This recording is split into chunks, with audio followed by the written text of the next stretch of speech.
Okie dokie now. Today we're going to build a short false wall. I'm going to show you how to do it, and I'm going to show you why I'm doing it. So come in close. So what this is 2 walls thick.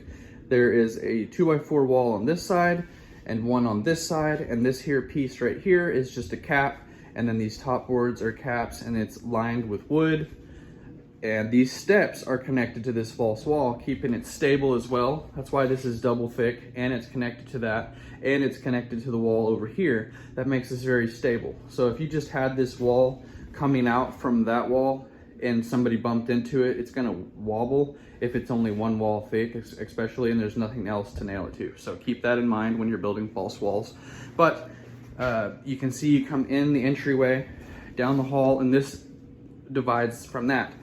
I'm going to be building a kitchen with mine. I'm building an entire kitchen for under $200, well, actually just over $200. If you've been following along, this is also a false wall, and it is in my episodes playlist on this property. I'm doing everything in order and episodes. I've measured my cabinetry. It's 8 foot long, 8 foot tall, and the cabinet top goes right here on top of it.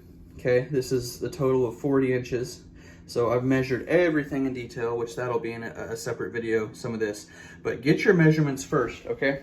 Now that I have my measurements, I'm gonna show you what's next. First thing you wanna do is get your top and your bottom plate. And I wanna show you before we start that the top and bottom plate is 3 inches long, okay? So when you take your measurement, which is for me, 35 inches, I need that -3 for top and bottom plates, okay? That is gonna be crucial, or your wall is gonna be 3 inches too tall. It's not gonna be 35, it's gonna be 35 plus 3. So, or if you don't do this, yeah, you're gonna run into problems like this, because I have plugs right here, and if it should end right here, my cabinetry. But if I don't do that top plate, bottom plate stuff, then I'm gonna be in real trouble, because it's gonna be up here in the plugs and all that. So make sure you do that 3 inches for your top and bottom plate. Now we know this is gonna be 32 inches all the way across, so I'm gonna be cutting several boards to go from here to here. But first, we need to make at least 2, that way we can build a box that is 8 foot. Those are full 8 foot, so I don't have to cut those. One's for the top, one's for the bottom. And now I'm gonna make several. I'm gonna make at least 3 or 4. These are gonna be on 16-inch centers for my cabinetry, because I'm gonna build doors out of pine wood as well. But, and they have pine wood pieces that are 16 inches wide and 8 foot long and 6 foot long, okay? So I'm gonna be building pine wood doors on this 2x4 cabinetry that I'm building. Guys, this is going to be awesome. So stick along, follow me along on this channel so you can see the results of this. You already seen my countertop. That's going to be my countertop right there. And you can see this back lip. We do not want to forget that 3-inch piece, because that top lip will cut into my plugs, and we don't want that to happen. I'm also going to be mud and taping this a second coat on a video. So yeah, a lot of things coming up. We're going to be setting the sink, running plumbing, etc., etc. So stay close. Here's the sawhorse setup outside. Nothing fancy. You guys can do all this with little to nothing.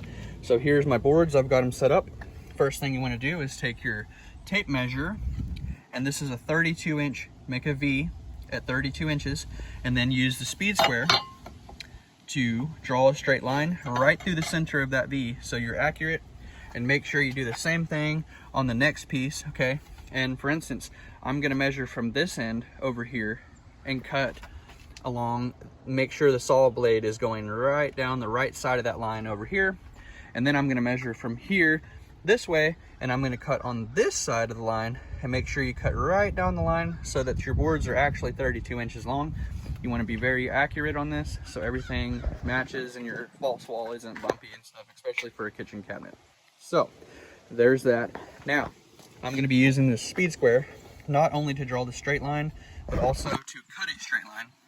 And I'm going to use it as a guide to cut right down that and keep it straight. Okay. You can use a handsaw if you don't have a circular saw. I used a handsaw for my entire first house that I built. Okay, when I was 18, I built an entire house with a handsaw, and I didn't even have a ladder. But anyway, that's a whole nother story. You can do this cheap. That's cheap. That's cheap.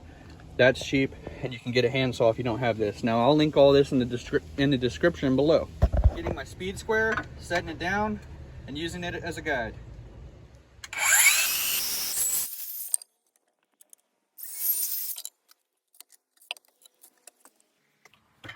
Now that we got these cut, you want to line them up on this end and line them up on this end, okay? And they should be the same length.